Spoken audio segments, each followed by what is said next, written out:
Let's pick up ourselves a canoe.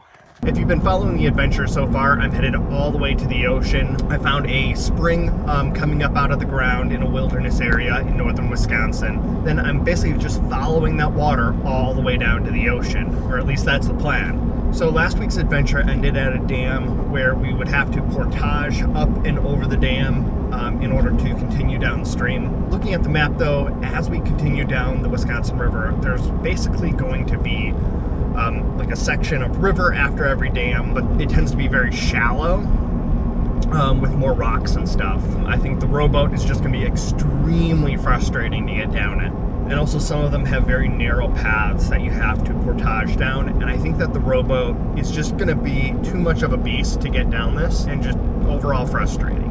The other option is whenever we reach a dam, we could backtrack slightly, and there tends to be landings where we could put the boat on a trailer it around the dam, and then put it in.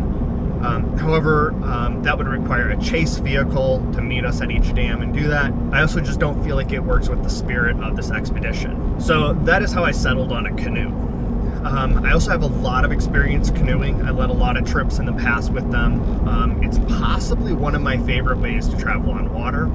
I think it'll be perfect for all of the river portions, but whenever we get to any deeper water, it'll obviously just be a little bit slower, but that's just going to be the trade-off.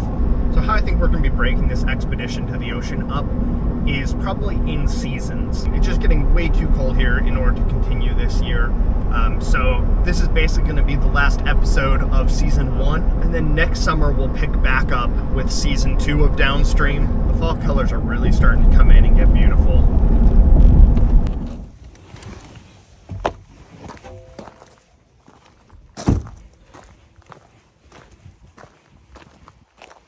Hey, howdy, you must be... Yeah, I'm Scotty. Yeah, nice to meet you, Nice Scotty. to meet you. I've never used a canoe with a motor on it, so I was like, that's interesting. Yeah, it can actually take up to 5 horse, like one of those That gas seems motors. crazy for a little boat, doesn't it? it? Would fly. Yeah. Especially if you had all the weight in the back, Oh, just yeah. almost Yeah, like a the wheelie. front would come up. Oh, looks good though. So, yeah. All right, we got ourselves a canoe. Let's go see if we can find a lake to drop it in and test her out.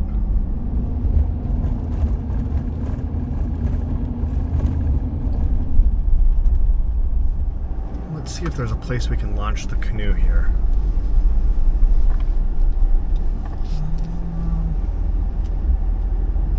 Looks like here's kind of a little bit of a ramp down. Let's try it.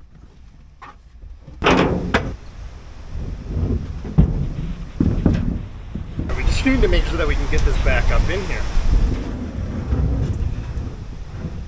Should only weigh about 69 pounds now. I think that's doable. Oh yeah, we'll be able to get it back out.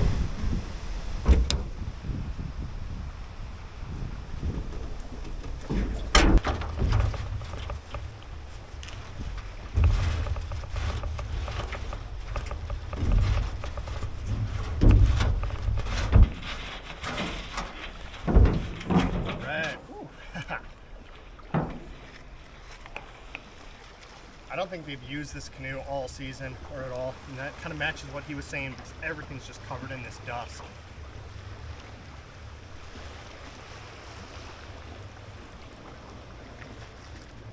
I don't think I love these paddles, but they'll do.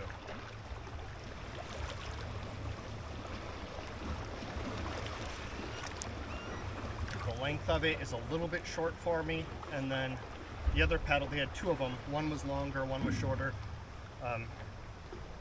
This was the longer of the 2, and then also this rough edge right here. That's just gonna be annoying.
Well, this boat performed perfect. Other than the paddle, I think we're good to go downstream in it. So I'm gonna have to look for some better paddles, but I think other than that, we are ready for next season to head downstream on the Wisconsin River. Thanks for coming along, guys. I really enjoyed season 1 of Downstream with you guys, and I hope you guys join me on my way to Overland Expo. So I basically just need to unload the canoe, pack my bags, and I'm headed out. I'm gonna be following a bunch of off-roading trails and finding some scenic and interesting things along the way.